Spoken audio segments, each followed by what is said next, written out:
Chicago, 2011. A cop is murdered.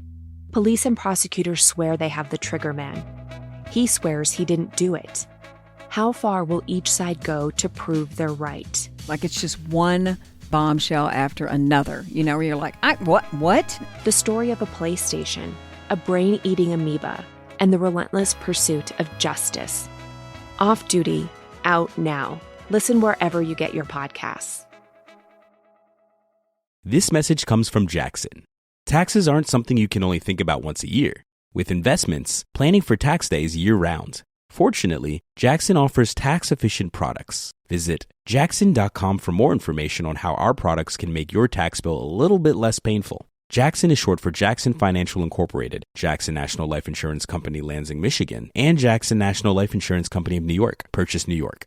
Howdy, howdy, ho, and welcome to Fantasy Fan Fellas. I'm Hayden, producer of the Fantasy Fangirls podcast and your resident lover of all things Sanderson. And I'm Steven, your bookish internet goofball, but you can call me the Smash Daddy. And we are currently deep diving Brandon Sanderson's fantasy epic, Mistborn. But here's the catch. Steven here has not read Mistborn before. That's right, hey. So each week, you'll get my unfiltered, raw reactions to every single chapter. And along the way, we'll do character deep dives, magic explainers, and Steven will even try to guess what's next. Spoiler alert, he'll be wrong. Newsflash, I'm never wrong. Episodes come out every Wednesday, and you can find Fantasy Fan Fellas wherever you get your podcasts.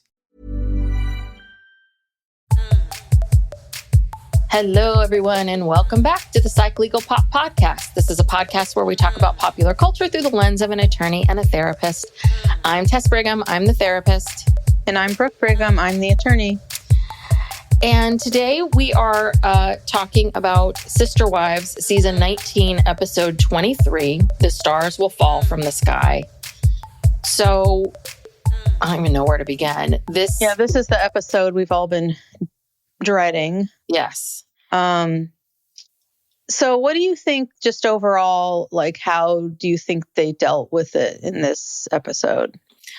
I think they did a good job. I did see someone say something about on Reddit. I was just scrolling through and someone said, oh, they should have dedicated the whole episode to Garrison. And this is the thing about death and especially complicated grief and all of this is that no matter what anyone does, it's never going to be what everybody wants. And so that's the part that's hard is because I've worked at companies where there have been people who have taken their lives and how each of the employees, how they react. There are some people that were upset that they cleaned out the person's office too fast. There's other people that were mad that they didn't clean it out fast enough. There were some people that were mad because they felt like people were talking about it too much and not being respectful. There's other people, right?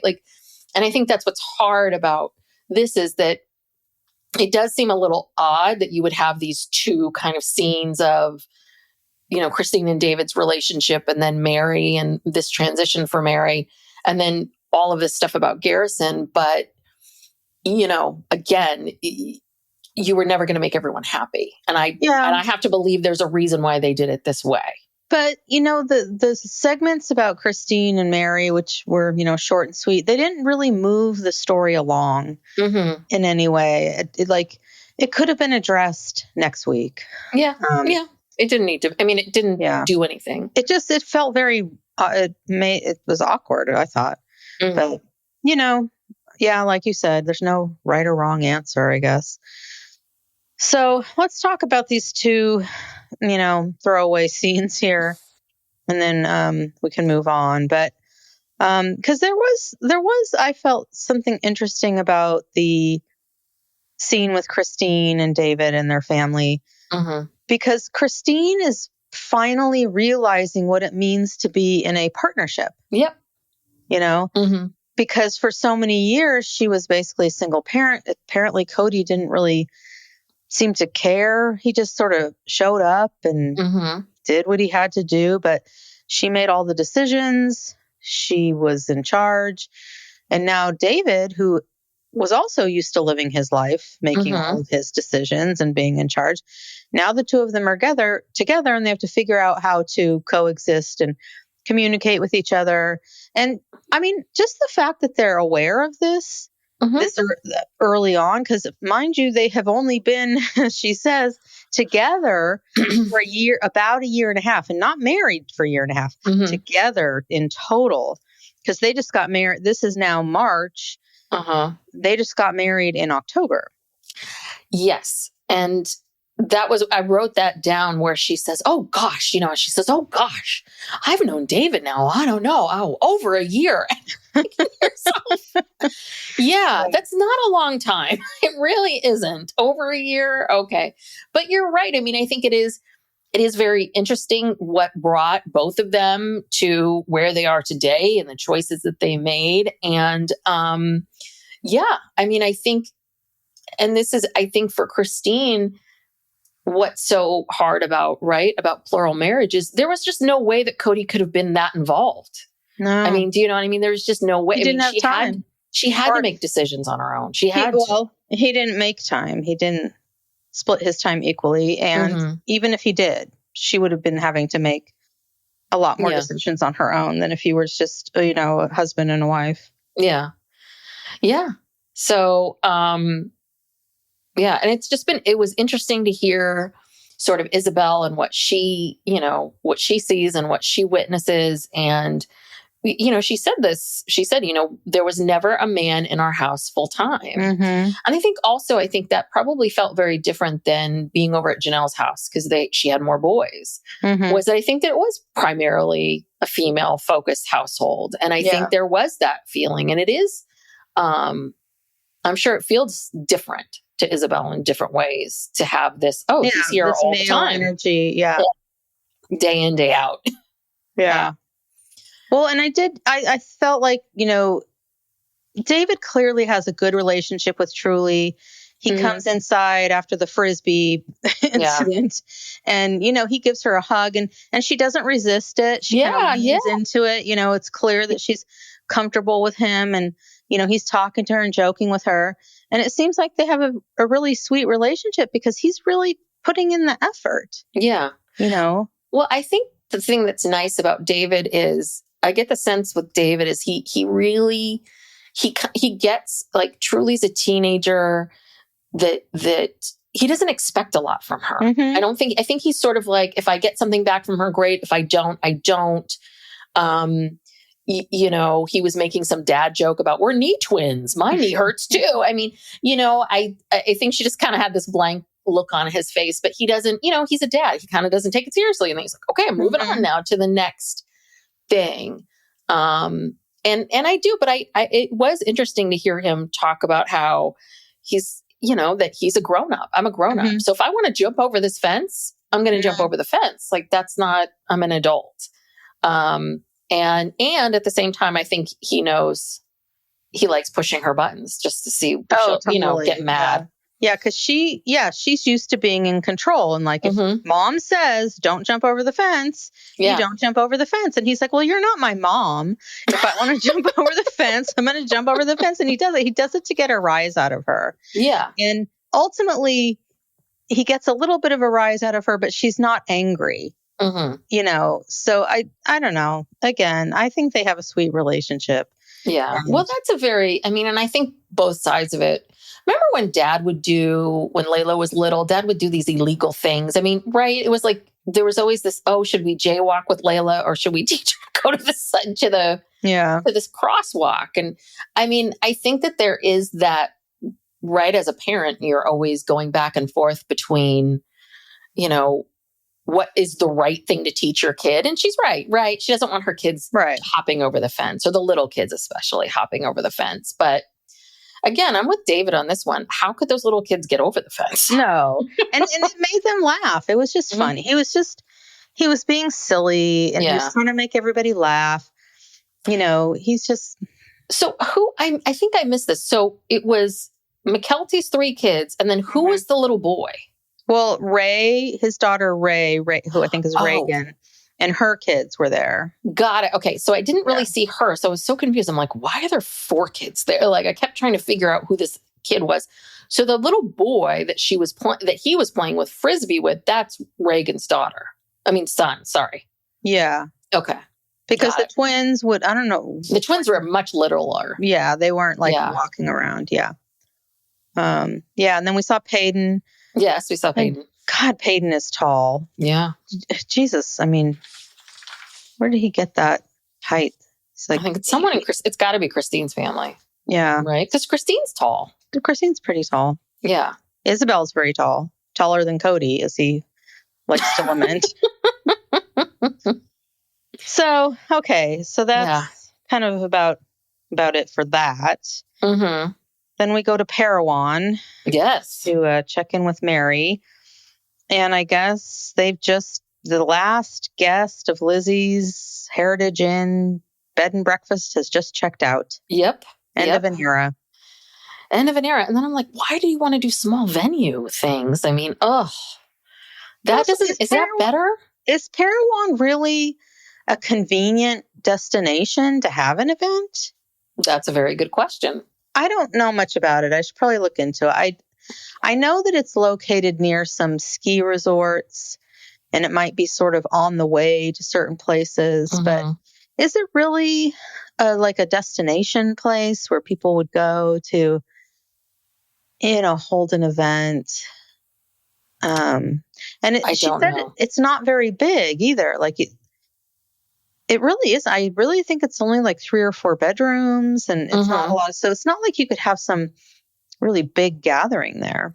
Yeah, I'm just looking at it right now and it says the population of Parowan is 3,100 people. Oh my gosh. It's in Iron County. And it's like several hours from Salt Lake. Yes. But, it's interesting because I'm like, places to stay. There are lots of places to stay. So maybe there is something going on here. Everyone is laughing about how we're cities. We're so city because every time we talk about the Janelle buying this property, we're so like, oh, God, what's happening? Yeah, we're just city people. Sorry. Yes. So even though we grew up in the country, I think we know a couple things, but even still, it wasn't that. Okay, wait. State of Utah map. Oh God, I really hate it when just let me look at Utah. Okay. I'm trying to think about I'm not a skier either. So Provo and all of that south. Yeah. I know it is near to find it. I think it's near some smaller ski resorts. Oh, you know what? It is north of St. George. Okay. So, and it's not that far. It's like between it's just between St. George and Beaver, Utah. Well, that means nothing to me. Yeah, I know. But I'm just saying that it's along a major highway, Highway 15. But yeah, there isn't, I don't know big skiing places. Maybe there is. I don't know. I'm not a skier, so I don't know where all the hot spots of skiing. Well, anyway, she talks about how she's ready to move on with the next phase of her life. She's happy. She wants to start dating. She's kind of nervous because of, people know her. She's a public figure and her, nervous because of, being involved with polygamy. And then she talks about trust, needing to be able to trust someone. No kidding.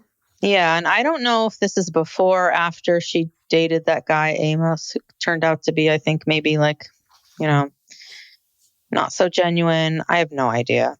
But I feel like this was after, but I could be wrong. I have no idea. But anyway, that's her little report. And then, then here we go. Yeah. So Mary, they show a shot. Now this I really was fascinated by, because they show her filming a confessional, and that you hear the producer saying, okay, well, we're going to talk about your birthday and the carriage house. So it's obviously, was the carriage house this season or last season? No, it was last season. Okay. So last season, talking about that, and her phone rings and she says, and it's Kody. She says, well, that's weird. Yeah. Why is Kody calling me? She doesn't take the call. He calls again. She texts him and she says, I'm busy, whatever. And then he texts back and says, it's an emergency. And, they stop filming. And it's Kody calling to tell Mary that Garrison has died. And I thought this was fascinating. I don't know if she was the first person he called, but I thought it was so interesting that he called her because he didn't call Christine. Christine found out from Hunter. Yes. And I don't know the I don't know the sequence. I don't know who he called or where she was in that, but I just kind of got this feeling that she was one of the first people that he called, which I thought was interesting. Yeah. No, that is interesting. I hadn't thought about that. I was really, talk about, right, like capturing a moment. You can see they cut the footage, but you can see those first few minutes of her going, wait, what? Like you see her trying to process it, brain around what is happening. And then it cuts. And, it was a lot. And Mary was extremely visibly and genuinely upset throughout this whole episode. Yes. You got to think about it. She was there when Garrison was born. She helped raise him with all those old film footage of the 5 or 6 little kids in diapers. Like we forget, She and Christine. Yeah. Christine used to was the teacher, right? She took care of him all the time. And just a caregiver. Yeah. And Mary was a caregiver. Yeah.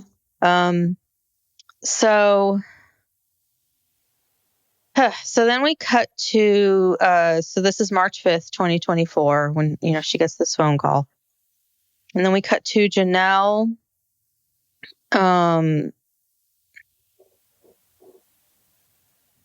This doesn't make sense, but I have here that, she says that Gabe found him. We get more of the backstory later of what led up to this, but Gabe called her and said, Mom, he's gone. And she says, well, what do you mean? And Gabe says he's dead. He killed himself. And she says she doesn't remember the next few minutes. She just got in her car and started driving. And here's another thing that is heartbreaking. She was driving. She says, I was driving back to Flagstaff. So she must have been driving from Maddie's house back to Flagstaff. And she's spending the night somewhere on the road. So she's not that close to Flagstaff, if she's stopping to spend the night. Can you imagine you're in a hotel room? Yeah. Out in the middle of wherever. In the middle of nowhere by yourself. You get a phone call that your child's dead. You have to then drive alone by yourself. I can't even fathom that. Yeah. Yeah. And it's awful. It's really awful. It's really awful. And then Christine says that Hunter called her sobbing, said Garrison killed himself. And Christine said, we all knew he was sad and we all hoped he would. And then she kind of trailed off. And I want to talk about this maybe at the end of the episode. I have some questions for you about some of these themes. One of which is we knew he was troubled. We knew he was having a hard time, but I don't think anyone ever thought that it would end up this way. No.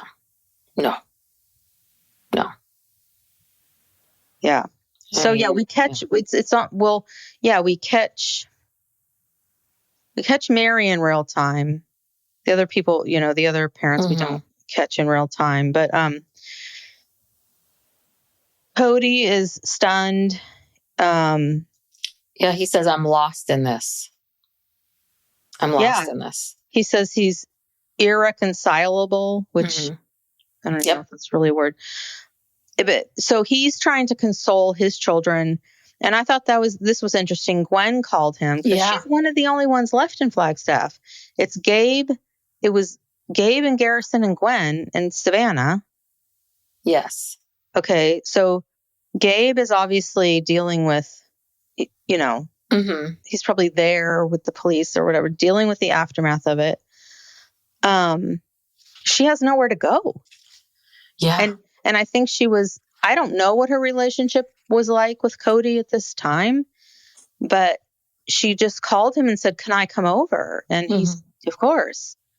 And, so he's trying to console her and the other children. And then he describes how, like, as he's doing this, he says it just all just rose up in his body and he just wailed in this, like, in grief. And I mean, look, the one thing was that Mary says, okay, I'm going to come over. So Mary had to also be in Flagstaff at the time. Yeah. Is that where they shot the confessionals? I don't know. Maybe that's where they shoot the confessionals. And that's why she was there, because she said, I didn't know what to do. She went over to Kody's house and saw Gwen, and then she saw Gwen, and yeah. That must be where she was there filming. And then Robin says she was in her room working. Yeah. And Kody comes in and he's on the phone and he just says, Garrison has passed and he fell apart. And she said she was shocked, trying to gather, like, what actually had happened. Yeah. I think this all happened very quickly. And then, Mary describes, again, she's very upset. She says Kody told her Garrison took his life. And I can't remember if it was Kody who said this or Mary, but they said, not one of our kids. Which I thought was interesting. Just even how we always talk about how Kody says, well, Janelle's kids or Christine's kids are not one of our kids. Yeah. Like, there's this realization that these are our kids, no matter who their mother is. Yes. Yeah. I think maybe Mary said that. Anyway, that's when she said she went to Kody and Robin's, and then she called Janelle. I guess by this time Janelle is back home in Flagstaff, and said, I'm getting food and I'm coming over and I'll just be there. I don't know what else to do. Yeah. My note that I wrote down was she was in Flagstaff. So I do wonder if she was on the road or if she was in Flagstaff already. I don't know. It's a little... Mary? No, Janelle. No, Janelle was not in Flagstaff when this happened. She was in a hotel on the road. That's how I interpreted it. Oh, because she says she got in her car. She said the night before she had been texting with Garrison. Yeah. And he went radio silent. Went silent. Yeah. She called, Hunter and Logan, said, can you try to get him to be responsive? And then the next morning, she still hadn't heard from him. So she asked Gabe to go check on him. She wasn't in town. Yeah, I guess so. I mean, unless I'm missing something. No, it could be. Oh. Yeah. And she does talk about how he had been drinking again. He goes through these bouts of not drinking, and then maybe it sounds like binge drinking. And then we see Gabe, and I was really, really shocked that I didn't think that Gabe would film. It was good to see him, but I just thought of all the people. I mean, he and Garrison were so close. So close. Yeah. I didn't know if he's a very strong kid. Well, I think that he was there to, in tribute to his brother. Yes. So it's one of those things you just kind of have to show up for. And before that, so then we see Maddie and Caleb, and she said that she and Janelle had been calling each other that day a lot because they were worried about Garrison. And Janelle told her, I'm driving to Garrison's house. He committed suicide. Like that, that's what she had to tell her the next day. And so, she was talking about how they had been talking a lot. Knew that he was struggling. He stopped texting her around 8 p.m., knew he had been drinking. I also want to talk at the end about the role of alcohol in all of this. Called Logan and Hunter. So she wouldn't be calling on all these people if she were in town. She would just go over to his house. She's calling Logan and Hunter saying, can you calling Gabe, can you go check on him? Mm-hmm. I don't think she's there. Okay. But anyway, so then Gabe talked about how, Garrison felt things a lot deeper than he expressed. He was much more sensitive than people knew. And then Kody talks about the hardest part of being at the funeral home with Janelle was that he didn't know what to say. He just kept saying he was sorry to everyone. Mm-hmm.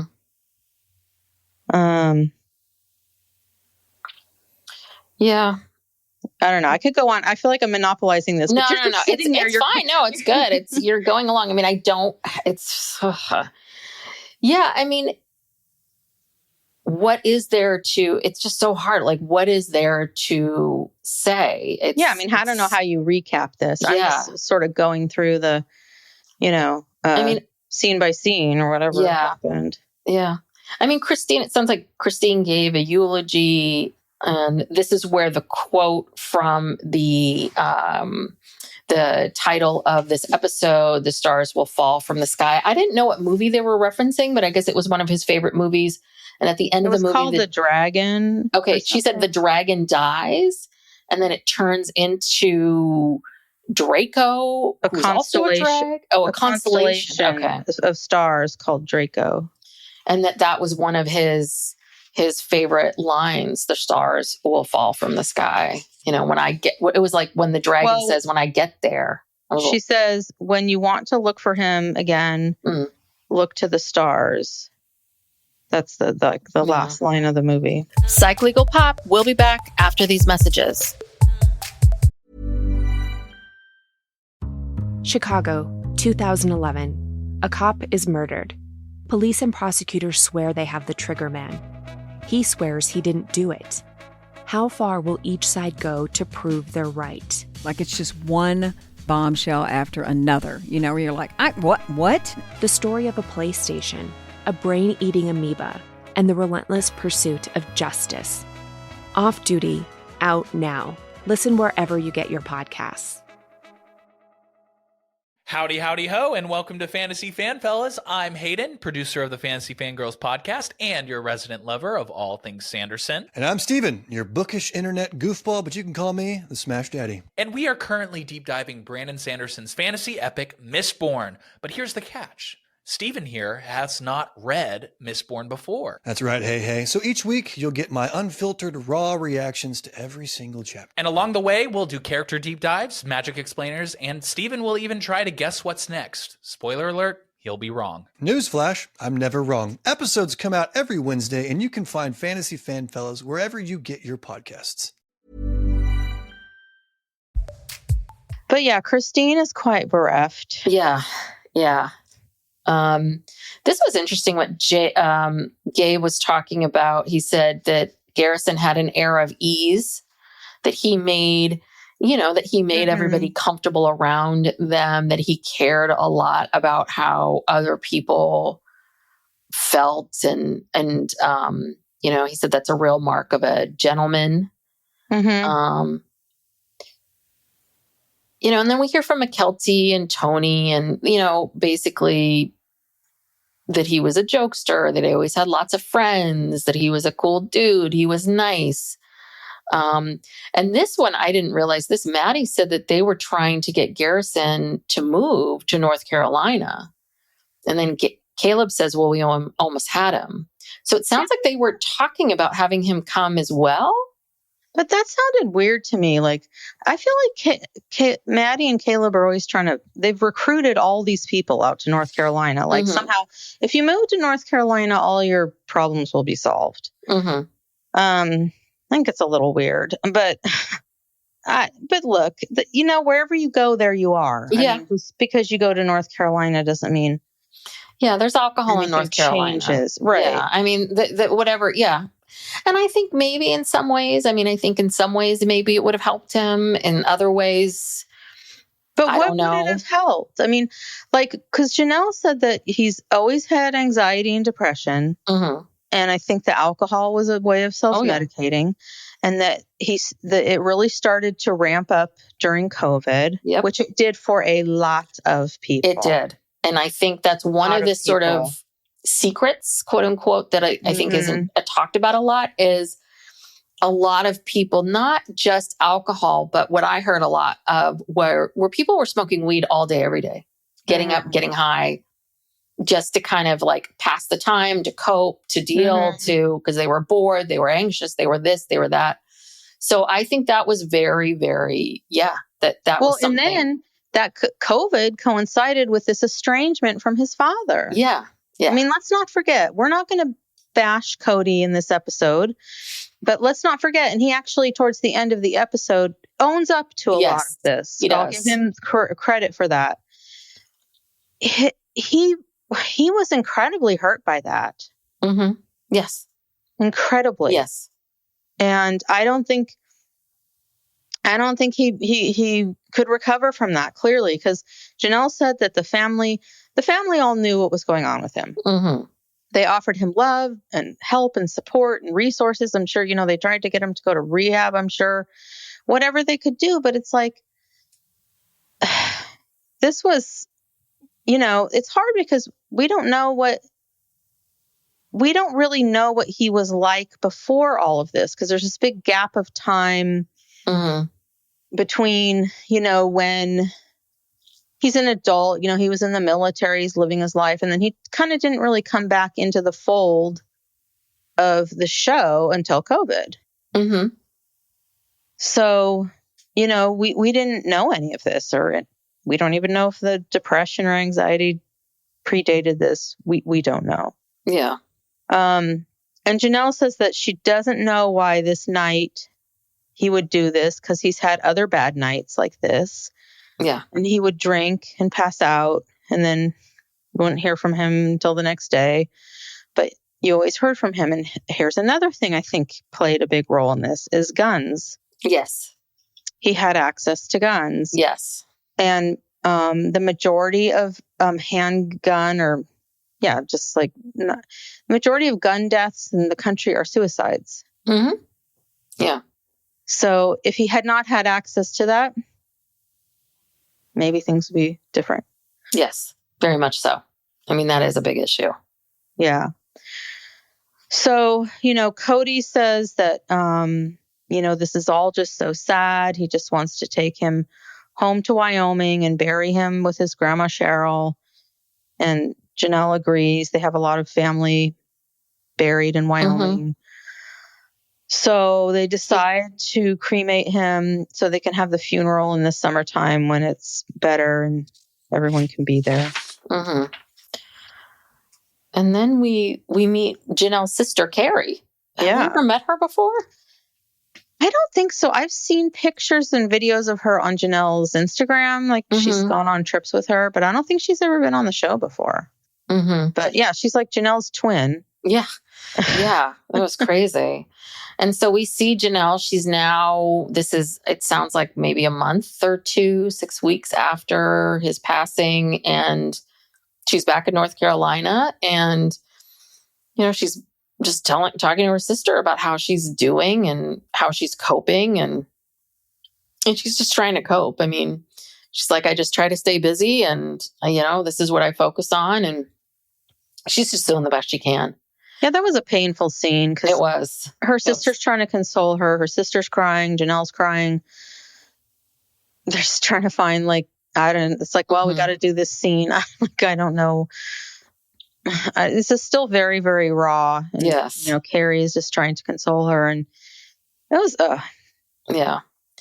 Well, and Janelle says we did everything that we could. I mean, it seems like at that point, Janelle was, she was, and we could talk more about this, about, right, the blame, the self-blame that people have. And, because this is a bit of what Kody talks about as well. Because there's this scene that's sort of intercut between Janelle and her sister with back in Flagstaff of Robin and Kody. Kody just made a big fire in the backyard, and she comes out, and they start talking about, everything. About, he says, how grief comes in waves, and it wasn't supposed to be this way. I didn't, and this is where he really gets into it. I didn't get a chance to make things right. And it was not interesting being able to say goodbye. Yeah. And he said something to the effect of, I have to do something different because I thought I would have more time. I think what he was trying to get at, but I couldn't, is that I felt like he was really finally kind of getting like, maybe I need to stop focusing on some of the things that I've been focusing on. Yeah. And maybe I need to focus on, maybe I need to recognize that life is short. And I was holding on to things that I shouldn't have been holding on to. Yeah, because he even mentions COVID specifically. Yeah. He said COVID seems so unimportant right now. Yeah. Yeah. Yeah. What they were all fighting about. Exactly. It was ridiculous. It was ridiculous. It got nobody nowhere. He's like, I could have had more time with him. And, that's kind of the metaphor for the whole, for life in the show is that, you don't know how long you are going to be here or your loved ones are going to be here. And, being estranged over petty shit is just not worth it. It's just not. Yeah. Yeah. He said, he said he's like plagued by these what ifs. Yeah. What if I had called him? And he starts crying. Yeah. He's crying. He says, it just makes him so sad. Like he doesn't, he says, how am I going to do this? How do I do this for the rest of my life? Birthdays and holidays. Yeah. How do I do this? Yeah. Yeah. I mean, this is just, it's really tragic. But then I think about, okay, so, that I believe these confessional videos they do all of them at one time at the end of the season after everything's been filmed and they're doing their editing and then they decide what they're going to, what clips they're going to use. And then they do that thing where they confront everyone with these clips about people talking about him. So I'm just thinking about some of the clips we've seen just even in this, season where Kody was still being very, very, very angry and, blaming other people and talking shit about other people. But now here, this is the same season. That, like he made all those statements after he said all this stuff. All the stuff he was saying out by the fireplace. He then went and filmed all those confessionals. So from last season? No, this season. Oh, from this season? I'm confused. So I kind of sort of get what you're saying. So it's back to the timeline. So we see Mary learning about the news when she's recording her confessionals for the end of season. Oh, wait a minute. This is the same season. I'm so confused. That's right. Yeah. We're still in season 19. It's the same season. Sorry. I'm so... Well, that's what I'm now thinking we're in a new season. Sorry. You're right. Yeah. If they're doing the entire season, what is it? 19. Yes. They do all the confessionals at the very, very end. This is part of season 19. So it's like Jekyll and Hyde. You've got the Kody who's on the one hand, grieving and remorseful and, saying all this stuff was so stupid. Yet he's also, still angry about. Yeah. I guess the anger was more, targeted towards like Janelle and Christine and Mary. I don't know if he was really about the kids. I don't know. Not so sure. I don't know. It's hard to tell. I don't know. I know. The timeline's weird. And do we know for sure that they only do one confessional a year? I mean, they're my wearing guess the would same be clothes. Well, but listen, that's how it works. They make you, remember I was on that design remix show. Mm-hmm. And trust me, they had to come back for reshoots for the show, and they absolutely like, you need to put on that necklace. And I was like this necklace, this top, this is how your hair was. This is, I mean, so yes, they're wearing the same thing, but my guess would be is I think it's shot over several days. I think it's several things that they make them wear the same outfit. Yeah. Okay. For the consistency part. Yeah. Because we also see him with Robin in some of these confessionals. They're together. I mean, this is sort of the first time we've ever seen Robin and Kody together, like holding hands on the couch. Like that had never, right? We'd never seen that closeness and intimacy before. Yeah. But so, yeah, I mean, I have a lot of thoughts. I've worked at drug and alcohol rehab programs, and Janelle is absolutely right. It is so awful to be a parent who has a child struggling with addiction, because you can be there for them. You can offer help. You can make a million suggestions, but you cannot make them get help. You can, and it sounds to me like what everybody in that family did was offer their support, offer their help, offer him opportunities to seek help.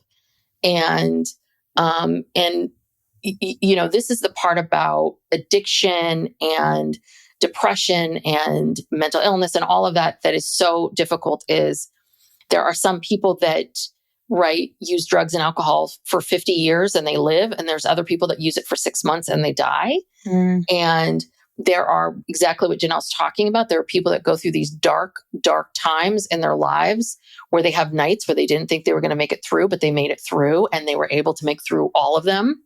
And exactly what she's saying, for whatever reason, I don't know what happened. And that's why I think the gun thing is huge, because I think that something triggered in him, something snapped. And when people are that level of depression, a big part of it is this belief that it will never get better. It's this belief that this is the permanence, that this is how my life's going to be forever and ever and ever.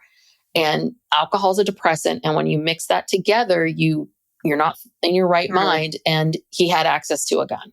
And also, I would just say too, that a lot of people, when they drink, they have blackouts or brownouts, whatever you want, because blackout doesn't mean you've passed out. Yeah. Blackout just means you're going through your life doing stuff, but you don't remember it the next day because your brain turns off. It's like a tape recorder where the tape recorder just stops recording. He could have been in that kind of a state. Absolutely. Where he just was feeling bad. He didn't really know what he was doing. It wasn't even a conscious decision. But the fact that it was there, I mean, could have gone off accidentally. I don't know. Yeah, absolutely. So, the stats, I mean, these stats have been around for a long time, which is basically, we know that women attempt suicide more than men complete more than women.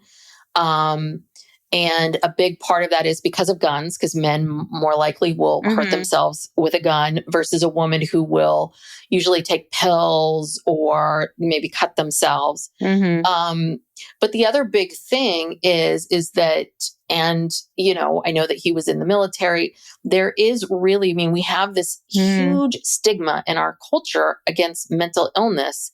And it's even bigger for men, especially young men. And military men. And military men. And I think that this is huge. The drug and alcohol treatment program that I worked at, it was interesting because we held the contract for this insurance company. So for all of the military contracts. So we got every single person who had a drug and alcohol problem on the West Coast. So Hawaii, all of California, Seattle, all of it, we would see them. And so I saw Coast Guard and Navy and Marines, everybody that went through. And it was very interesting to see, what would happen and the connection between, now at the time I was working there, the Iraq war was happening. So these guys were in war and coming back, men and women. PTSD. Yeah. And so there was a tremendous amount of PTSD, but there was a lot of, for a lot of the young men, not saying this is Garrison's situation, but for a lot of the young men, they ended up going into the military because they didn't know what else to do. They were already a bit lost. and went into the military. And I think that for some people, it was exactly what they needed, and it connected, it was like, oh, I have a purpose now, and here I go. And then other men, other people didn't. They really went in there trying to seek something. They could not find it for themselves. And then, it gets even worse. And then you're already in war and you've got PTSD and you feel lost and confused and you don't have the family support. I mean, I think that we really don't, for all the talk of, being proud of our military, we really don't take good enough care of these men and women that fight for our country, because they really are sacrificing a lot. And they're sacrificing their personal mental health. I mean, yeah. Yeah. And the spouses, I mean, that's another big part of this. The spouses are also serving in their own ways, the children, all of it. So, but it's because it's May and it's Mental Health Awareness Month. And so I'm working on a lot of workshops, and I'm working on one on, stigma and mental health. And it is, I mean, I somehow thought that, okay, COVID really, it kind of forced us to talk about this. We've got this younger generation. They're all talking about their mental health. We're more pro mental health, but it feels like we're inching along. There still is such stigma in our society. And the problem is that, end of full stop, we see somebody who's an alcoholic as less than.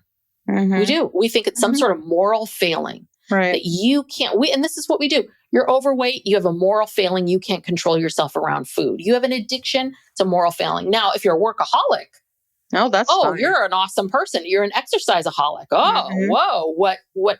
But that's a bit of the problem. We see people who have depression, anxiety as being less than, and we see it as a moral failing, and we see it as something that you have to fix and you need to fix alone. And I don't know what needs to change in our country or in our world to get people to recognize that we have to stop this. We have to stop shaming each other for having mental health issues. It's because life is hard.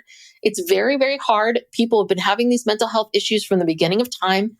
It's just that we're naming it now and we're talking about it now, and so much of this. And it's funny, this morning I went to go speak to a group of attorneys, and there's all these like mid-level firms, and they have all these new associates that are Gen Zers, and they're like, what do I do with these associates? They're all kind of, feeling like they're pulling their hair out. And one of them talked about like, well, okay, so one of the associates told me that their dog died, and then this happened and that happened. And, I don't know. What do I say? What do I do? And it's just like, you just sort of say, hey, that sounds really hard. Do you need something from me? It's interesting because there is such this fear of, I can't ask that person if they're feeling like they might harm themselves. Because what if I put an idea in their head? Or, we get very scared when people start to share things with us, when people start to tell us things, because we feel like we have to fix the problem. We have to respond in some perfect way. And the thing is, people just let people vent. Like, you don't, asking someone like, you seem to be struggling, do you need anything from me, is not going to take them on. It's not going to set them off. It's not going to set them off by any means. It's important, and you do need to do it. Steve, my husband, good friend of his, is, struggling. He's got a lot going on, lost his wife recently. And same thing. I said, you need to ask him. You need to ask him and but you need to be direct and say, please tell me. Because this is the other thing too, is that, I'm a mandated reporter, which means that if someone says, if I think you're going to harm yourself or someone else, I have to report, I have to do something about it. That does not mean that I have to 5150 you or send you to a psych hospital or call the cops or do any of that. It just means you need to intervene in some way, shape, or form. And I think that's really important, which is, if someone tells you that they're struggling or they're having a hard time, you don't need to fix it, but you can be there for them and say, okay, let's call this number. It's 988. Call a suicide hotline. I've worked at a suicide hotline. Suicide hotlines are a great resource for anybody. If you have a friend who's struggling, call the suicide hotline and explain the situation and say, what do you recommend that I do? What's the best way to handle this? Just don't be afraid of saying something And yes, it's difficult. And yes, it's vulnerable. And yes, it might open something up. But yes, but you'd rather be in this place than where you'd rather Kody be is. wrong than wrong. Yeah. Yeah. And remember, you know, this is a family raised in polygamy where you don't talk about stuff like this. Mm-hmm. You know, this is completely taboo, mental health. And Janelle made a comment to her sister that, you know, now our family, because she was talking about Gabe being in counseling, he was in counseling even before this happened. And she says, we have learned that we need to pay attention to our mental health. And so, you know, they're breaking, you know, old taboos. And and I think suicide is so complicated and it's so confusing. And, you know, my daughter's known a couple people, not like close friends, but friends who, you know, killed themselves in high school. And, you know, it's always the same story. Like these people who they're popular, they're good looking, you know, they're going about their lives. And then this happens and you're like, what? Yeah. Like, you know, it's really, it's difficult. It's confusing. And I think so parents don't know, you know, they don't know what to do. And the other part of it too is, right, I've said this many times, but your brain doesn't fully form until you're 25. Garrison was 26 when he passed. But, you know, that's the other part of it too, is people do impulsive things, especially when you're young. And I think that it's just, it was so impulsive. It really was. It was because if he had just made it through one more night, you know, if he just could do that, he would have gotten through this. He would have. And that's the part about depression that is so powerful, is it tells you, no, it's never going to get any better. It's never going to, you know, this is how it is. But yeah, I mean, I've worked with clients I've worked with clients that are drop dead gorgeous. I've worked with clients that had lots of money. I've worked with clients that seem to have everything. Depression, sadness, anxiety, struggles, like there's no discrimination. It happens for anyone. It has nothing to do with how you look or how much money you have or whatever it is. I mean, certainly people have various stressors in their lives that make life more challenging in many ways, but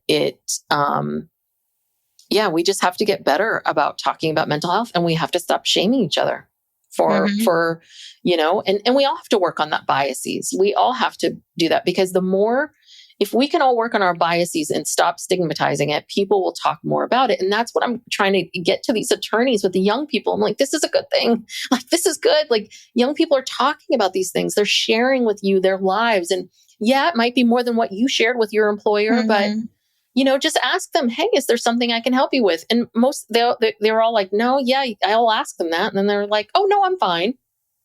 It's like, they just wanted to chat with you. And I think that's another big thing too, which is, we are so disconnected. We are all, you know, in our little boxes in our homes, watching our screens. And I think that's another big piece of all of this, is that it's much easier for people who have this level of depression to hide.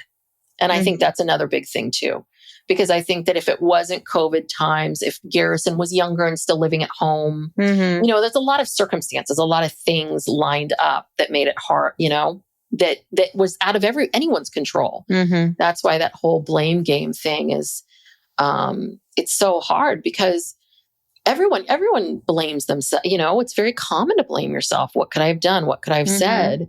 And the reality is that Kody's got to go through all of this and process all of this. But, you know, Robin's right. There was nothing he could have done. I mean, truly, like, you know. Yeah, even if he and Garrison had reconciled, that doesn't mean that magically, like, this never would have happened. Yes, absolutely. But he's going to have to live the rest of his life with that question of, well, what if I just did that? What if and, you know, that's horrible. I mean, because he's not the cause of Garrison's death, but he's going to feel that way for the rest of his life. Yeah. Yeah. So, and that's really, really, really, really crappy. Yeah. I mean, we've said a lot of things about Kody, but no one deserves this. No. No one deserves this. I think as a parent is the worst pain. I'd rather die than my son die. Mm-hmm. You know, I'm going to cry right now. I'd rather be dead. Yeah. So I just feel for them. I really do. Yeah. It's awful. And I think it was really brave of them to allow this to be aired. They could have said, no, absolutely not. We're not going to do it. And they could have just put up a little chyron that said, you know, this is what happened. But, you know, they were very vulnerable and very honest. And that took a lot of courage for them to. Yeah, it did. To talk about it on camera and to allow it to be filmed. And so I hope that act in and of itself helps some people.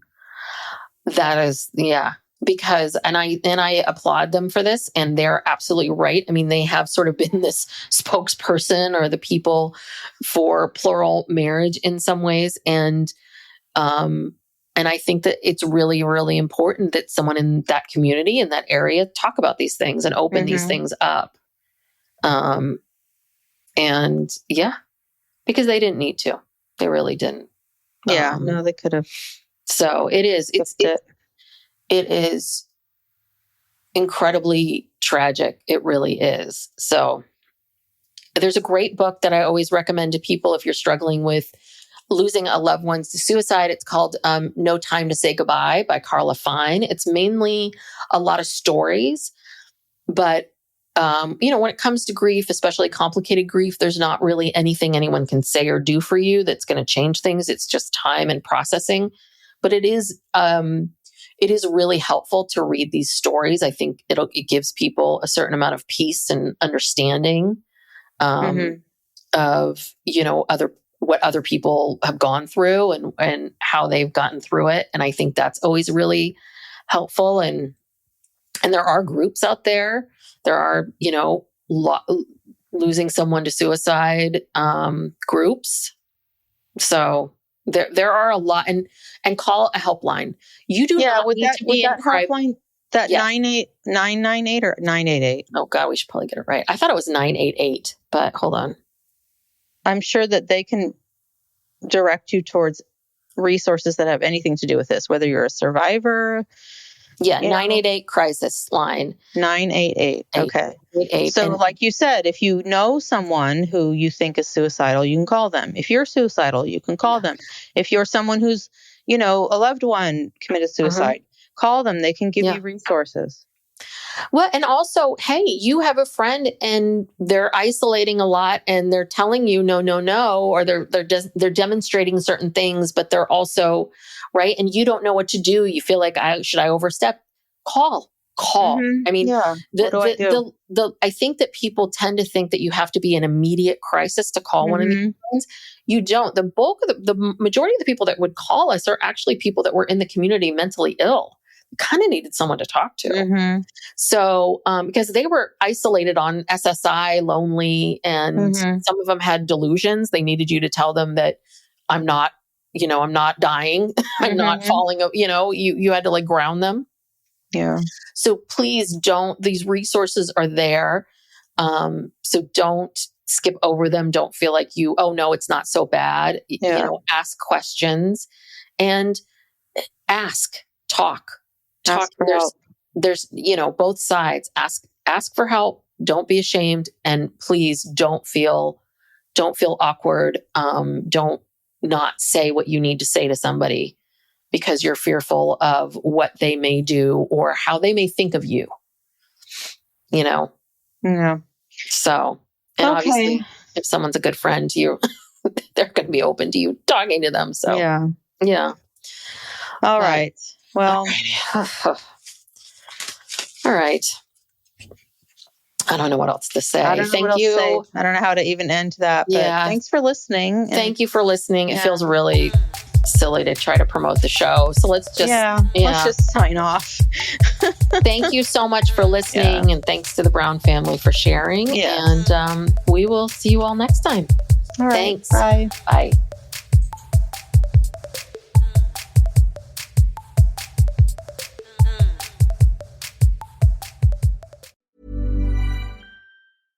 This message comes from Jackson. Taxes aren't something you can only think about once a year. With investments, planning for tax day is year-round. Fortunately, Jackson offers tax-efficient products. Visit jackson.com for more information on how our products can make your tax bill a little bit less painful. Jackson is short for Jackson Financial Incorporated, Jackson National Life Insurance Company, Lansing, Michigan, and Jackson National Life Insurance Company of New York, Purchase, New York. Howdy, howdy, ho, and welcome to Fantasy Fan Fellas. I'm Hayden, producer of the Fantasy Fangirls podcast and your resident lover of all things Sanderson. And I'm Steven, your bookish internet goofball, but you can call me the Smash Daddy. And we are currently deep diving Brandon Sanderson's fantasy epic, Mistborn. But here's the catch. Steven here has not read Mistborn before. That's right, hey. So each week, you'll get my unfiltered, raw reactions to every single chapter. And along the way, we'll do character deep dives, magic explainers, and Steven will even try to guess what's next. Spoiler alert, he'll be wrong. Newsflash, I'm never wrong. Episodes come out every Wednesday, and you can find Fantasy Fan Fellas wherever you get your podcasts. Acast powers the world's best podcasts. Here's a show that we recommend. Chicago, 2011. A cop is murdered. Police and prosecutors swear they have the trigger man. He swears he didn't do it. How far will each side go to prove they're right? Like it's just one bombshell after another, where you're like, what? The story of a PlayStation, a brain-eating amoeba, and the relentless pursuit of justice. Off Duty, out now. Listen wherever you get your podcasts. Acast helps creators launch, grow, and monetize their podcasts everywhere. Acast.com.